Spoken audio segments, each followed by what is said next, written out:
We all know those GLP-1 injections work wonders, but that price tag almost gave me a heart attack when my insurance denied coverage. I was staring at a choice between paying my mortgage or paying for weight loss. Talk about a rock and a hard place. Then I found Elevate Health compounded semaglutide at just $58 with payment plans that don't require a second mortgage. Same medication, same results, but a price that real folks can actually afford. Visit joinelevate.com today. That's JOINELEVATE.com. Your wallet will be as happy as your waistline. This medication is not FDA approved.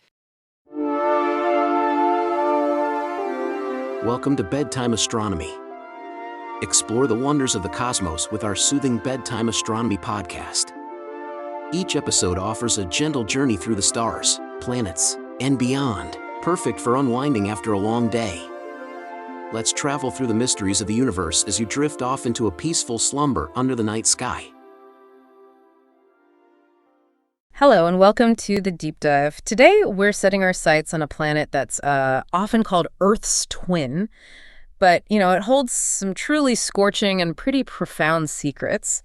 We're talking about Venus, our closest planetary neighbor. It's a world just perpetually veiled in these dense sulfuric acid clouds, and well, its surface, until now, has kept many of its deepest geological mysteries kind of under wraps. It really challenges our understanding of how rocky planets evolve. Indeed, and what's truly fascinating here is that despite its proximity, it's right next door, and it's remarkably similar size to Earth, which is why it gets that sister planet name Venus, is just a world of extreme differences. It's almost like a cautionary tale written in rock and fire.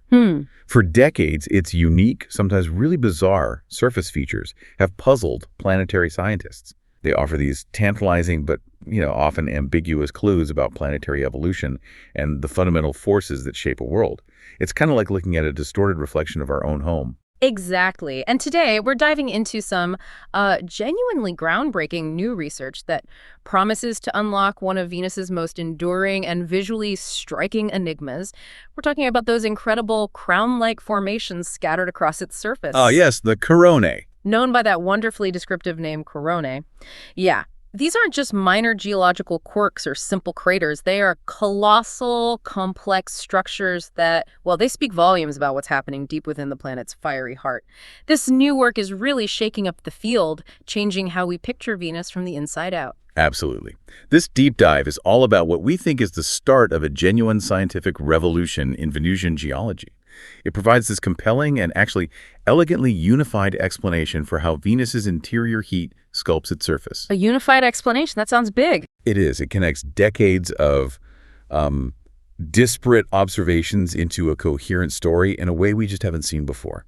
It's a paradigm shift, really. Right. Moving us from just a collection of puzzling data points to a much more integrated and, predictive theory of planetary tectonics on a world without plate tectonics. Wow. Okay, so if you're ready to explore a planet where immense mountains can look like collapsed souffle. Yeah, that's a great description they used. Where molten rock behaves in really unexpected ways, and where hidden layers in the mantle create what researchers are actually calling a glass ceiling effect for rising magma, then grab your metaphorical space helmet. Definitely need one for Venus. We're about to peel back the layers, literal and metaphorical, to uncover what makes Venus tick.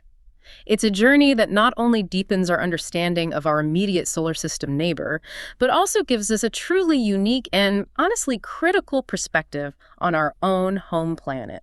Helps us appreciate the delicate conditions that allow life to thrive right here. Okay, let's truly unpack this. We often hear Venus called Earth's twin, and that's a label that's stuck for good reason, right? From afar, and even just looking at the basic stats, they seem remarkably similar. They really do on the surface. Venus is practically the same size as Earth. Its diameter is about, 12,104 kilometers, just slightly smaller than our 12,742.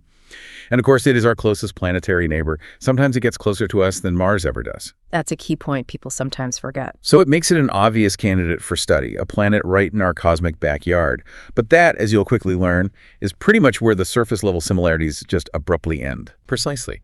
And if we connect this to the bigger picture, while they share these fundamental physical dimensions, their mass, density, even their initial spots in the solar nebula were probably quite similar.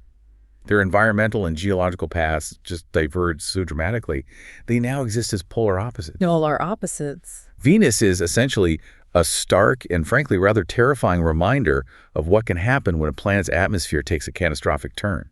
It's shrouded in this incredibly dense atmosphere, mostly carbon dioxide, those greenhouse gases, with thick clouds of sulfuric acid. Sulfuric acid clouds. Yeah. Lovely. Right. And this creates an atmospheric pressure on its surface that is a staggering 90 times that of Earth's at sea level.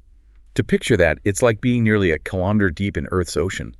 Crushing pressure. 90 times, that's just immense. And that atmospheric pressure doesn't just crush, it also cooks, doesn't it? Oh, absolutely. That incredibly thick CO2-rich atmosphere traps heat with such terrifying efficiency that it makes Venus even hotter than Mercury. It's hotter than Mercury, even though it's farther from the sun. Even though it's farther out, yeah.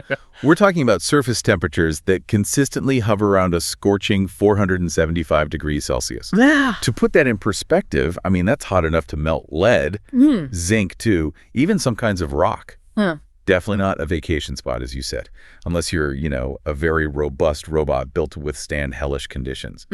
This runaway greenhouse effect is just central to Venus's story, and it contrasts dramatically with Earth's more, temperate climate. Chuckles slightly. No kidding. Yeah, you'd need more than just sunscreen. You'd need a hardened pressure suit and a seriously advanced cooling system. Pretty much. And it's interesting, despite all the international buzz and these ambitious plans for crewed missions to Mars, which often grabs the headlines, right? With its promise of past life or future colonization. Mars definitely gets the spotlight. Yeah, but this new research really emphasizes a critical point. Venus is actually a closer analog to Earth than Mars is, at least in some fundamental geological and internal ways. That's a crucial distinction, isn't it? It reminds us that planetary comparisons go beyond just the surface, they go deep into their interiors. Exactly. Mars, being much smaller, cooled down much faster. It has a very different internal structure today. Venus, being Earth-sized, has retained much more internal heat, similar to Earth. So this raises an important question, one that's been debated in planetary science for ages.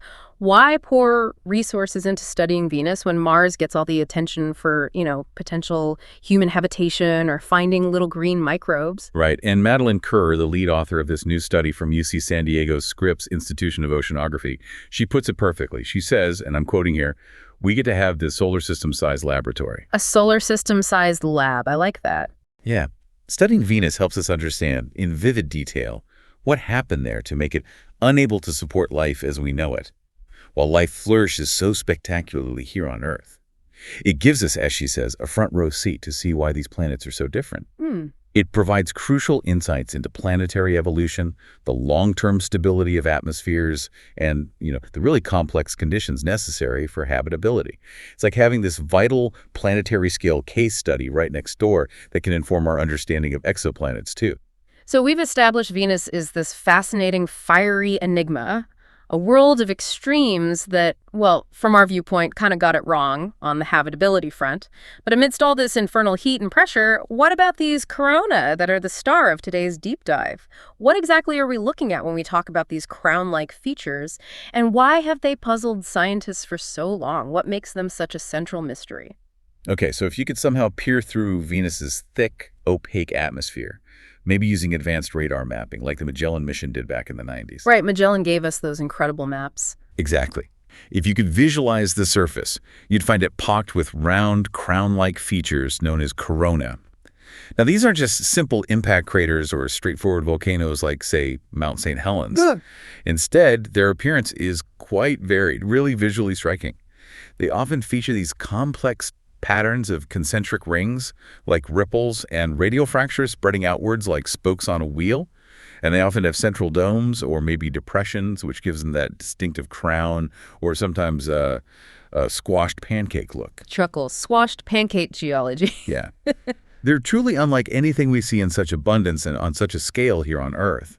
And their origin has been the source of really intense scientific debate for decades. That imagery of crowns or squashed pancakes immediately makes them sound dynamic, almost like geologically alive in a way. They definitely suggest activity. And here's where it gets really fascinating. The researchers described them in such vivid, almost whimsical ways, either as terraced hills pushed upwards by heat energy, which sounds quite majestic, like a slow geological uplift, a slow-motion eruption from deep down. That sort of bulge, yeah. Or, quite dramatically, as collapsed souffle, which immediately makes... We all know those GLP-1 injections work wonders, but that price tag almost gave me a heart attack when my insurance denied coverage. I was staring at a choice between paying my mortgage or paying for weight loss. Talk about a rock and a hard place. Then I found Elevate Health compounded semaglutide at just $58 with payment plans that don't require a second mortgage. Same medication, same results, but a price that real folks can actually afford. Visit joinelevate.com today. That's JOINELEVATE.com. Your wallet will be as happy as your waistline. This medication is not FDA approved. You picture this delicate structure that's just sunken because the support underneath cooled off and contracted. Exactly. That cooling and contracting part is key for that imagery. The imagery alone helps you visualize these immense dynamic forces at play, forces that are sculpting an entire planet's surface. And what's truly captivating here isn't just their varied look or the evocative descriptions, but also their sheer scale and the huge variability in their size.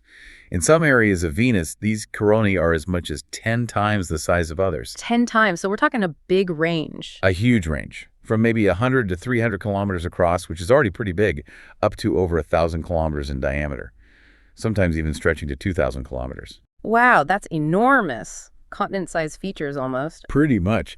And this significant difference in scale and also their morphology, their shape, that's always been a key part of the puzzle. It's strongly suggested to scientists that there wasn't just one single process forming them, but potentially multiple different formation processes, or maybe different energy levels at play deep inside the planet. Okay. So the core question for decades has really been what precise, diverse forces form these heterogeneous landmasses. This new study, the one published in the Proceedings of the National Academy of Sciences, it presents really compelling evidence to answer that. It offers a unified two-stage explanation for their mysterious and varied origins. Okay, so we have this profound geological mystery on our hands, these varied crowns dotting Venus's surface, challenging our assumptions about how rocky planets without plate tectonics manage their internal heat. For decades, scientists have been trying to piece this together with different ideas. But now, it seems, a team might have finally found the Rosetta Stone to decode Venus's geological language. That's a good way to put it. Who exactly are these brilliant minds tackling this Venusian enigma? And, more importantly, what groundbreaking discoveries did they actually make that finally ties all these observations together? Right, so the research team responsible for this significant leap forward is led by geophysicists at UC San Diego's Scripps Institution of Oceanography. The study, as we mentioned, published in PNAS, it really represents a substantial step in understanding Venus's deep interior dynamics. Okay, Scripps. They do a lot of great Earth science, too. They do. And Madeline Kerr, who's a PhD candidate there at Scripps Oceanography, she's the lead author of this pivotal work, kind of a rising star in planetary science. Her advisor, David Stegman, who's a distinguished Crookes geophysicist and a real veteran in modeling planetary interiors, he also played a crucial role, guiding the research, providing foundational insights based on years of studying mantle dynamics. And Kerr herself believes, quote, what we found is the key to unlocking the mystery of the origin of these coronae. That's a pretty bold statement, isn't it? It is bold, yeah. It implies not just like a minor tweak to our existing knowledge, but a fundamental shift, potentially solving this long-standing planetary riddle that's perplexed scientists for ages. It suggests they've found the real missing piece of a very complex puzzle. It absolutely is a bold claim, and crucially, it seems to be a well-supported one based on their modeling. And to truly appreciate the significance of what they found, we need to understand a fundamental geological difference between Earth and Venus, specifically their crusts and how they handle their internal heat. Okay, the crusts. On Earth, as you know, we have this dynamic system of mobile tectonic plates. These massive pieces of the lithosphere are constantly grinding, colliding, separating, leading to processes like subduction, seafloor spreading, volcanism, mountain building. All the geological action we're familiar with. Exactly. This global plate tectonics largely dictates our planet's geology, and, importantly, it provides an incredibly efficient way for heat to escape from our interior. It's a key process defining our planet, maybe even sustaining its habitability over the long term. But Venus, as we touched on, is dramatically different here, right? It doesn't have those nice, neat, moving plates. So how does a planet manage to release its internal energy without that global conveyor belt of plate tectonics? That seems like a fundamental problem. Yes, that's correct. And it's a critical point where they diverged. Venus has what's often called a stagnant lid regime. Stagnant lid sounds, well, stagnant. It kind of is, geologically speaking. Essentially, it's a single, thick, rigid crust that covers its entire surface. Sure. A stark contrast to Earth's fractured and mobile plates. This means the processes for heat transfer from the interior and how that internal heat shows up on the surface must be fundamentally different. Right. Without plate tectonics to efficiently release that internal heat through subduction zones or spread unbenders, it raises that important question. How does all that immense internal heat get out? And crucially, how does it shape the diverse surface features we see, especially the varied coronae, if there are no moving plates to dictate their formation? This has been a central enigma for a long time. Okay, so if it has this single rigid crust, which sounds like it acts almost like an insulating blanket, how does all that internal heat escape, especially when it comes to forming the really massive surface features, like the biggest corona? How does the planet vent its energy without plates, and what did the Scripps team figure out about this process? So the Scripps team tackled this using sophisticated numerical models.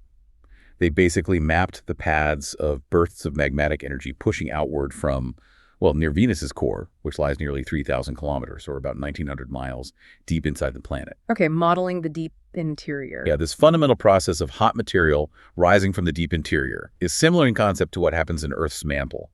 Hot buoyant material rises because it's less dense. These are what scientists call hot upwellings or mantle plumes. You can kind of liken them to the blobs that slowly rise in a lava lamp. A lava lamp, but with molten rock. That's a great image. It helps visualize the convection, yeah, but on a truly colossal planetary scale. So these incredibly powerful upwellings, like supersized lava lamp blobs, are rising from the deepest parts of Venus. And some of them, you're saying, have enough energy to punch all the way through Venus's thick, rigid crust. Exactly. In some cases, these immense plumes of hot, buoyant rock possess enough energy, enough momentum, enough sheer thermal power to push all the way through Venus's single, rigid crust directly from the deep interior. Like geological battering rams. That's a good analogy. Driven by immense heat, creating enormous pressure on the underside of the crust. And over geological timescales, millions of years, this pressure is enough to deform and lift the surface. And when these incredibly powerful upwellings manage to break through to the surface, overcoming all that resistance, what kind of geological features do they create? Are these the terraced hills we talked about earlier? Well, precisely. When these powerful, deep-seated upwellings reach the surface, they form the largest volcanic structures on Venus. Some of these features are truly immense, up to 2,000 kilometers, that's about 1,200 miles wide. These are the truly colossal features we see on Venus. They represent the biggest of the corona. They signify a direct conduit for heat and material straight from the planet's deep interior right up to its surface. A direct, unimpeded eruption or uplift of magmatic energy.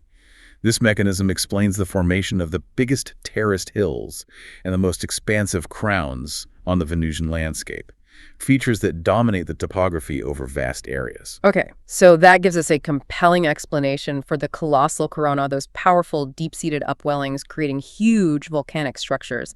That accounts for the largest, most energetic features. But what about the smaller, yet equally abundant crown-like features we discussed, the collapsed soufflés? Right, the smaller ones are numerous too. This is where the truly ingenious and novel part of this new theory comes in, isn't it? This is where the concept of a glass ceiling effect plays its crucial differentiating role. It provides a unified answer for the whole range of corona sizes. Exactly. What's truly fascinating, really groundbreaking here, is the realization that not all channels of hot magma rising from the deep interior have that same overwhelming, uninterrupted energy. Many of these hot plumes, as they ascend towards the surface, they actually encounter a significant, previously sort of unappreciated barrier. A barrier within the mantle. Yes, a barrier that prevents them from reaching the surface directly in one continuous upward movement. It's not just about the crust. There's a deeper, more subtle, but highly impactful blockage happening within the mantle itself. And this barrier, which seems to deflect or dissipate or maybe even temporarily block some of these rising magma plumes, this is precisely what their researchers have termed a glass ceiling. Where exactly in Venus's interior is this happening? And what makes it act like a ceiling? Is it actual glass? No, not literal glass. This glass ceiling layer is located deep within the planet's mantle at an approximate depth of 600 kilometers, a little 400 miles down. Okay, pretty deep. And the blockage occurs because of a fundamental change in the crystal structure of the rock at that specific depth and pressure. We all know those GLP-1 injections work wonders, but that price tag almost gave me a heart attack when my insurance denied coverage. I was staring at a choice between paying my mortgage or paying for weight loss. Talk about a rock in a hard place. Then I found Elevate Health compounded semaglutide at just $58 with payment plans that don't require a second mortgage. Same medication, same results, but a price that real folks can actually afford. Visit joinelevate.com today. That's JOINELEVATE.com. Your wallet will be as happy as your waistline. This medication is not FDA approved. Think of it less as a pane of glass and more like a specific zone where the minerals making up the mantle rock undergo a phase transition. A phase transition, like water turning to ice. Kind of like that, yeah, but on a planetary scale and with solid rock changing its internal structure under immense pressure. This altered, incredibly rigid rock effectively creates an impenetrable barrier for many of the rising magma plumes, especially the ones that are slightly less energetic to begin with. So it's not a complete stop for the magma, but more like a diversion or a pause in their upward journey, like hitting an internal ceiling that's maybe not strong enough to stop everything coming from the core, but enough to change the path and behavior of a lot of it. This sounds like a key difference from Earth's mantle dynamics. Precisely. After some of the hot rock plumes get blocked or maybe just slowed down by this deeper, rigid layer in the mantle, they essentially pool. They accumulate horizontally beneath this glass ceiling. They spread out underneath it. Yeah, this accumulation of material then forms a shallower secondary reservoir of molten or semi-molten rock. And from this shallower layer, new secondary and less energetic blobs of magma can then reascend towards the surface. Reascend, so they get a second chance? Kind of. Mm-hmm. But these secondary upwellings are less powerful. They originate from a shallower depth compared to those really powerful plumes that punched all the way through from the core region. They've been sort of relaunched from this mid-mantle depth. And these smaller, less energetic blobs originating from above the glass ceiling, these are the key to forming the smaller, more numerous corona. This is the ingenious part, right? Connecting a specific internal structure, this glass ceiling, directly to the variety of surface features we see. It explains why there are so many of those collapsed souffle-type corona. That's right. And it's a truly elegant solution to a long-standing problem. These abundant, smaller corona features, the ones scattered prolifically across Venus's surface, often described as the collapsed souffles, are thought to form from these shallower, less energetic upwellings originating above the glass ceiling layer. Okay. So this provides a compelling two-stage mechanism for how Venus's diverse surface features form. Some powerful upwellings punch all the way through from the deep mantle, creating the large volcanic structures and the biggest corona, while others get caught by the glass ceiling, leading to pooling and then the subsequent rise of smaller blobs, creating the smaller but still significant corona. It really paints such a vivid picture, a planet's internal dynamics directly shaping its appearance, creating this dual system of feature formation, a kind of layered plumbing system for magma, almost. That's a good way to think about it, yeah. It reminds me of the scientific illustration from the study, the one credited as the layering effects of the WMF zone with increasing mantle temperature. That title really underscores these complex internal dynamics. What exactly is the WMF zone? And how does that visual help us grasp these complex internal dynamics and the formation of this glass ceiling? That's an excellent question, and it gets into the nuance of the research. The WMS zone stands for Weakening Mantle Flow Zone. Weakening mantle flow. Okay. It refers to a specific region in Venus's mantle where increasing temperature significantly lowers the rock's viscosity. It makes it easier for material to flow. Think of it as a region where the mantle becomes a bit more syrupy as it heats up. More fluid, basically. Right. But as this research and that illustration beautifully shows, even within this dynamic weakening zone, specific pressure and temperature conditions also create these pockets of altered, incredibly rigid rock, these glass ceiling layers. So it's not just a smooth, uniform increase in fluidity as you go deeper or hotter. So it's patchy. Some parts get weaker, some get stronger. Exactly. It's a complex interplay. Some regions become more mobile, while others, under just the right conditions, become incredibly stiff. And these stiff regions act as crucial control points for the magma's ascent. The illustration helps us visualize these distinct layers, the weaker flowing zones and the rigid glass ceiling zones, and how they interact to guide and restrict the flow of molten rock, ultimately defining the surface structures we see above. Wow. It's a real testament to the complex, sometimes counterintuitive, physics happening deep inside a planet. So this is clearly a huge leap for understanding Venusian geology, a monumental achievement in solving one of its most persistent mysteries. But what does this all mean for us back here on Earth? It's not just about understanding Venus for Venus's sake, is it? There's got to be a broader relevance to our own planet, maybe to the search for exoplanets, our place in the cosmos. How does a deep dive into Venus's internal plumbing help us here?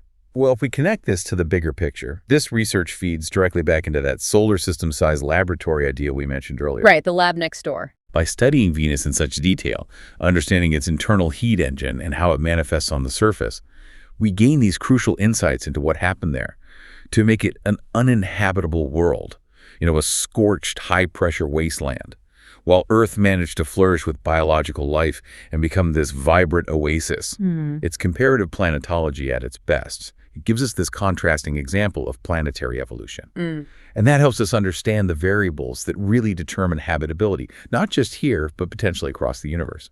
It's like having that crucial control group in a grand cosmic experiment, isn't it? Venus shows us one possible, maybe even common outcome for an Earth-sized planet. And that allows us to better understand the delicate variables that led to Earth's unique habitability, and maybe how easily that could have gone wrong for us. Exactly. As Madeline Kerr noted, we really do have a front row seat to see why these planets are so different. Understanding Venus's geological evolution, especially how its internal heat drives its surface features and how its rigid crust interacts with its mantle, it can profoundly inform our understanding of Earth's own geological processes. How so? Well, for instance, it really highlights the immense importance of plate tectonics as a heat release mechanism for Earth. Our mobile plates constantly churn, they recycle crustal material, they release heat efficiently.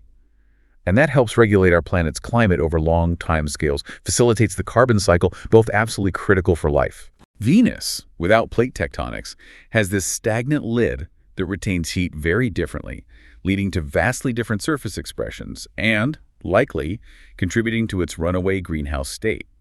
So this study helps us appreciate the delicate balance of plate tectonics, atmospheric composition, and internal dynamics that supports life here.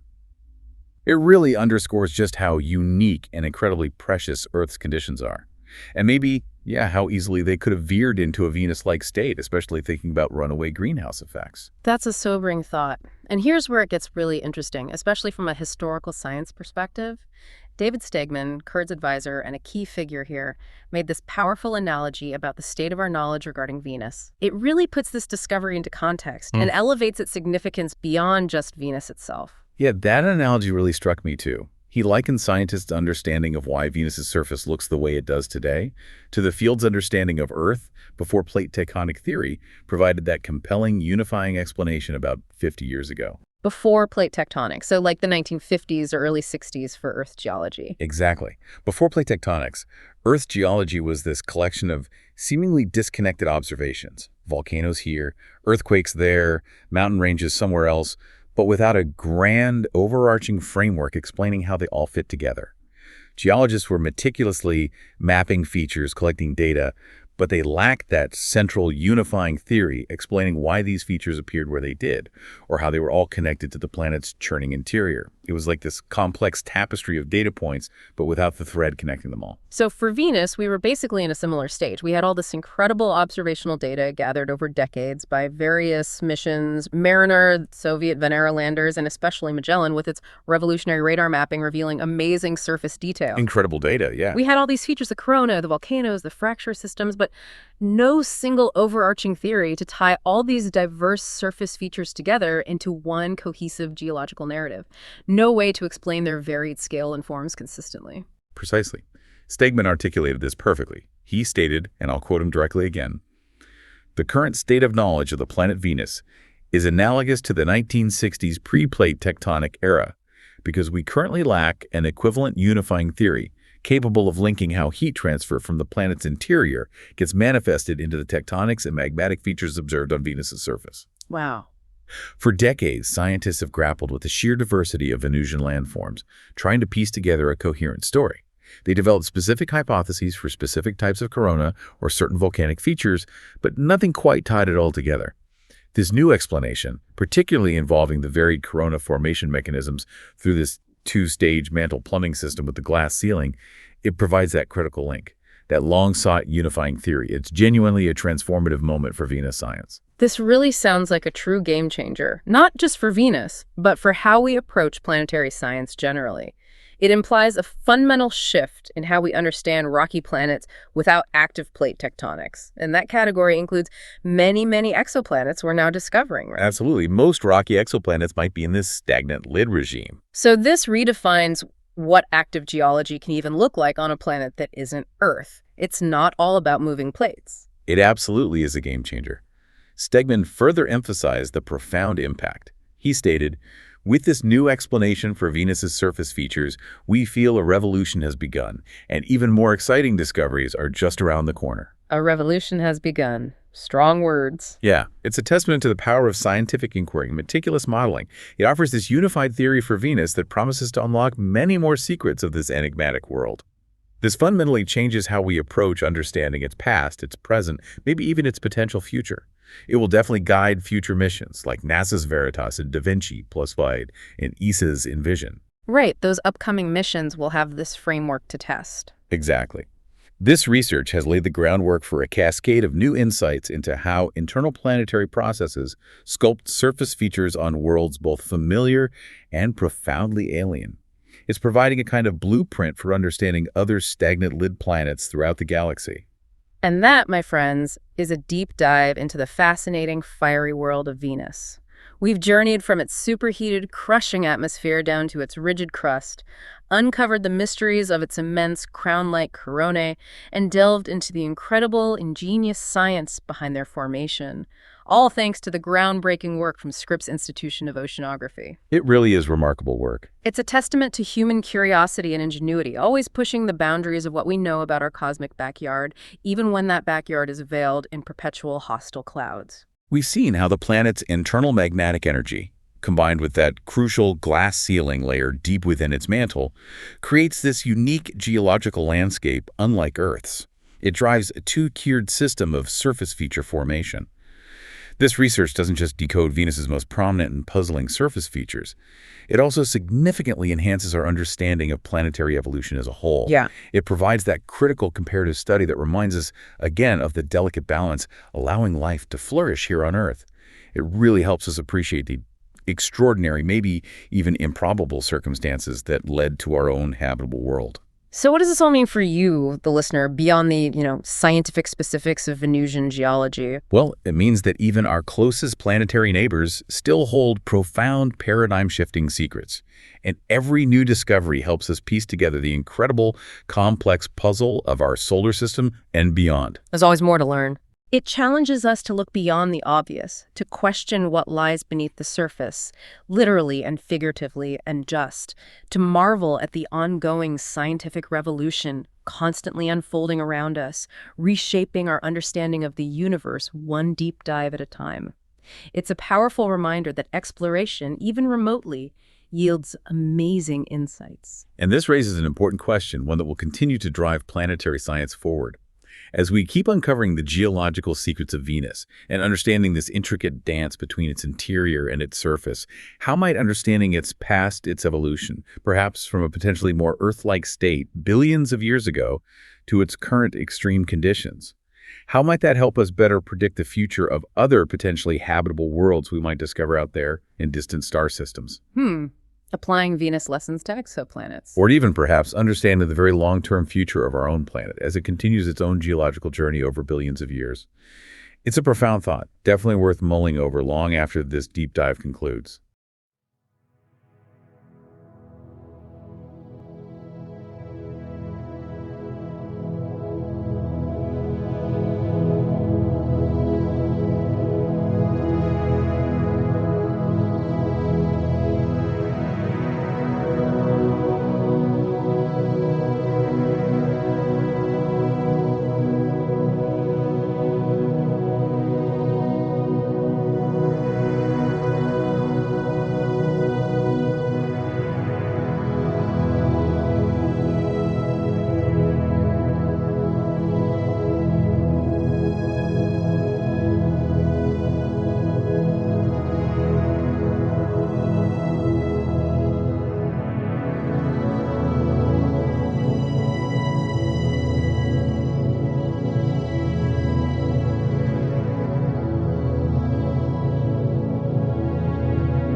We all know those GLP-1 injections work wonders, but that price tag almost gave me a heart attack when my insurance denied coverage. I was staring at a choice between paying my mortgage or paying for weight loss. Talk about a rock and a hard place. Then I found Elevate Health compounded semaglutide at just $58 with payment plans that don't require a second mortgage. Same medication, same results, but a price that real folks can actually afford. Visit joinelevate.com today. That's JOINELEVATE.com. Your wallet will be as happy as your waistline. This medication is not FDA approved.